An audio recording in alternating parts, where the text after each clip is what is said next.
Ya, setelah jeda sejenak, kembali lagi Anda bisa menyaksikan Tafsir Al-Misbah mengenal Surah An-An'am bersama Bapak Quraisyab. Silakan sekarang yang mau bertanya, kami berikan kesempatan. Jamaah, ada yang mau bertanya? Baiklah, terima kasih.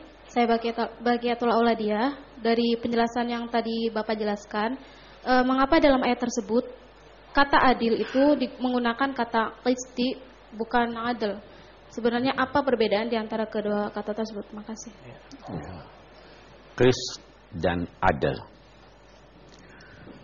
Saya sudah beri isyarat tadi. Qist itu adalah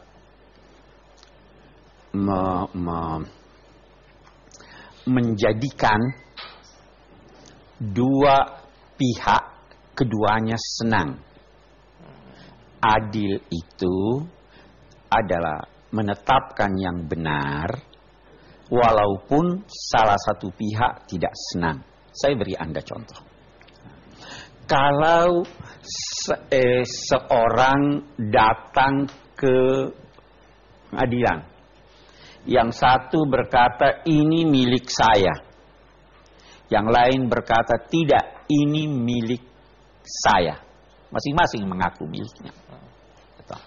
Anda harus putuskan. Ketika Anda memutuskan, pasti salah satunya saja yang punya. Ya. Ketika Anda putuskan bahwa ini milik si B, si A ini senang atau tidak? Yang senang cuma siapa? Cuma si B. Itu adil sudah namanya. Ya kan? Nah, sedangkan kalau dalam, saya beri contoh lagi, dua anak, satu besar, satu kecil, bertengkar. Si anak kecil ambil mainan anak gede. Ya. Bertengkar. Ya. Saya berkata pada si kakak, berikan adikmu mainan itu, nanti papa gantikan yang lain yang lebih bagus. Dua-dua senang atau tidak? Dua-dua senang. Dua-dua senang. Ada lagi? Ya. Nama saya Sawalmi. Yang ingin saya tanyakan kepada Bapak, kenapa perzinahan itu dianggap perbuatan keji? Jika seandainya perzinahan itu dilakukan atas rasa suka sama suka, bagaimana Pak? Mohon penjelasannya, terima kasih. Suka sama suka nih. Suka sama suka. Merasa seolah. Kalau suka sama suka, oke, kawin.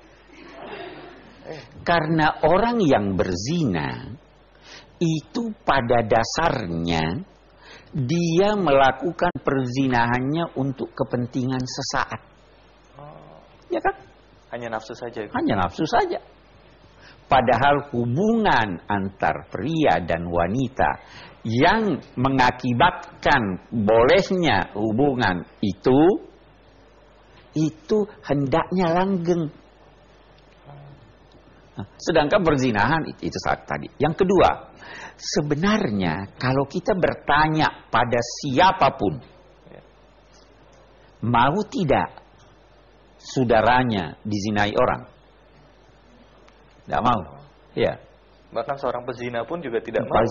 Karena apa? Memang dalam jiwa manusia perzinahan itu dinilai buruk.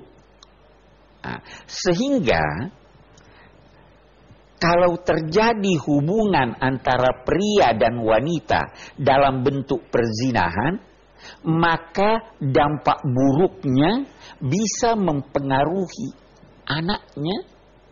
Ya, itu di ilmu kedokteran pun ada dikatakan, perasaan seorang sewaktu menjalin hubungan seks, saya jelas nih, ya toh? Itu bisa mempengaruhi anak.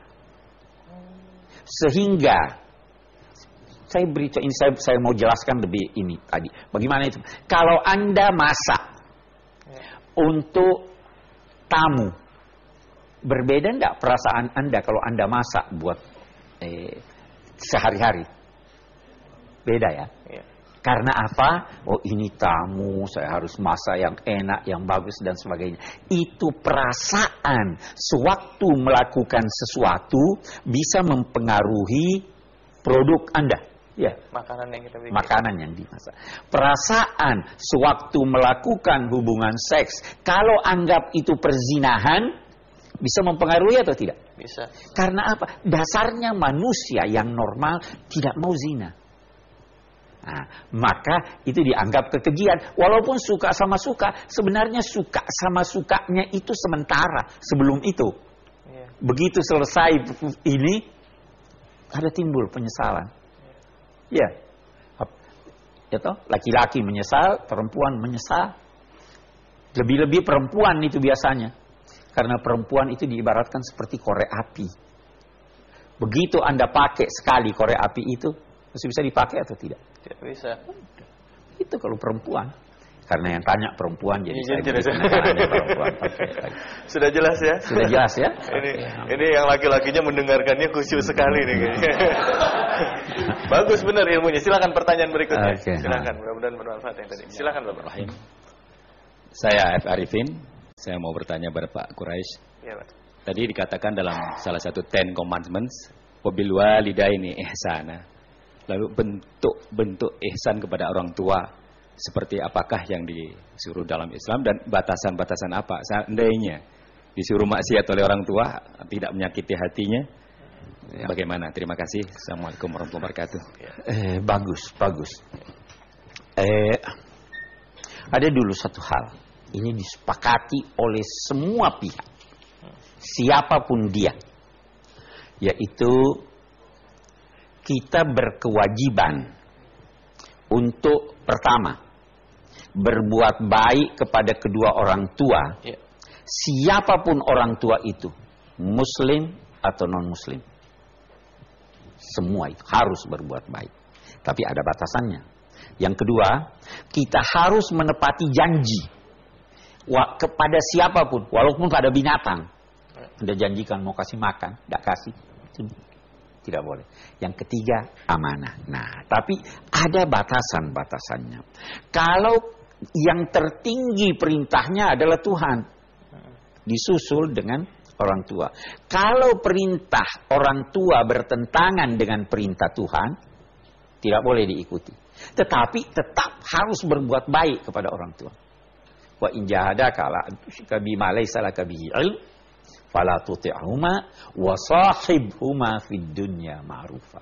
Ada batasnya itu kita berbuat baik sekuat kemampuan kita kepada orang tua. Ada ulama menambah, tapi jangan sampai privasi kita, hak kita hilang. Ya kan? Itu ada batasnya. Jangan orang tua anak mau senang sama istrinya, ya. Terus orang tua sewenang-wenang kamu harus cerai. Ya, itu bukan bagian dari ketaatan. Ya toh? Karena itu hak anak. Ya. Jadi anak tetap juga dilihat haknya juga ya. Iya, tidak boleh. Tapi cara penyampaiannya pada saat kita kan kalau kita bicara kepada orang tua nih, kalau orang tua suka tersinggung atau karena itu berbaik-baik dalam berucap. Ya kan? Baik. Kita akan lanjutkan lagi, menarik sekali. Jangan kemana-mana, tetaplah di Tafsir Al-Misbah. Hilangkan dulu mempersekutukan Allah, baru hiasi diri Anda. Karena kalau Anda masih musyrik, lantas salat, tidak diterima salat Anda.